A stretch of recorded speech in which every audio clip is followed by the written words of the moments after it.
If you have a significant other who voted to see Deadpool on Valentine's Day, you found yourself a keeper.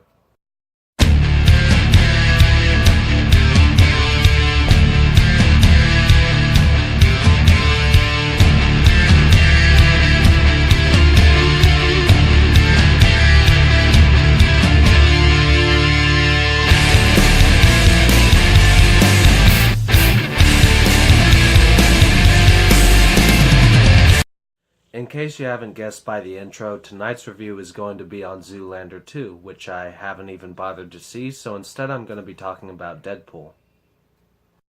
This movie follows a guy named Wade Wilson who has terminal cancer and is definitely going to die unless he submits to these experiments, which will not only cure his cancer but potentially make him a superhero.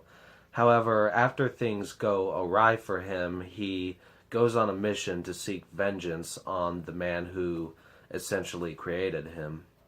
Technically, Deadpool isn't exactly a superhero, though. He's more of the vigilante anti-hero type.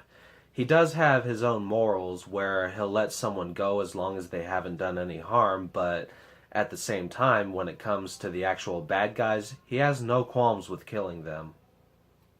Everybody was excited too when they heard that this was going to be an R-rated movie, and I can tell you, Deadpool wears that R rating proudly. I may be a sick bastard for saying this, but I had a big smile on my face when I realized just how violent an experience this was going to be.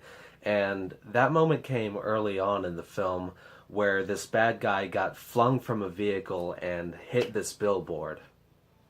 But they didn't do it in a way where it was just kind of graphic, where the guy hits the sign and then just kind of slides down with a trail of blood.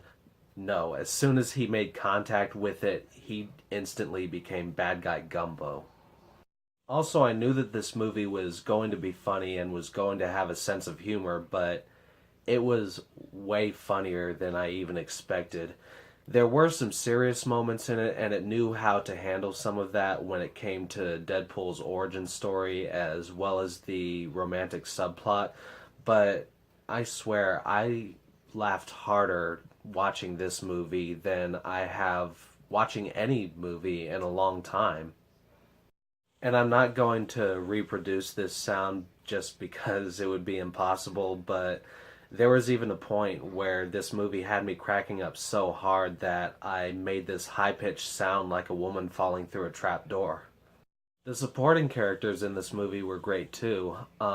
Vanessa, Wade Wilson's love interest, does bring some drama to the picture in some spots, but at the same time, she's not just some boring stick in the mud. She has some legitimately funny moments of her own, and the first time you meet her, the way that she and Wade Wilson hit it off is pretty hilarious.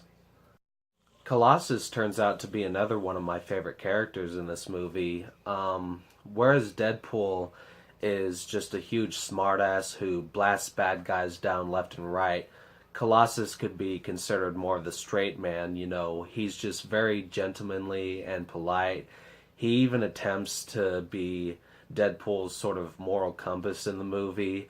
And this is the best representation of the character that I've seen in a movie so far. I mean, on top of the way that he's portrayed, they actually gave him a Russian accent this time. My only minor nitpick is with the villain of this movie, Francis. He isn't boring by any means. It isn't like that bad guy from Thor the Dark World where he's just kind of there for the good guys to beat. He is a huge dick in this movie, and he does a very thorough job of making the audience hate him, but I don't know, at the same time, he just feels incredibly standard, and it feels like while everyone around him is just larger than life, they could have added a little more oomph to this character, but again, it's a pretty minor nitpick. In the end, Deadpool went above and beyond my expectations. It's a kick-ass action movie. It's a hilarious comedy. It's got great characters, and it's just an all-around awesome time. And that's pretty much all I've got to say about the movie. I hope you all have a good one.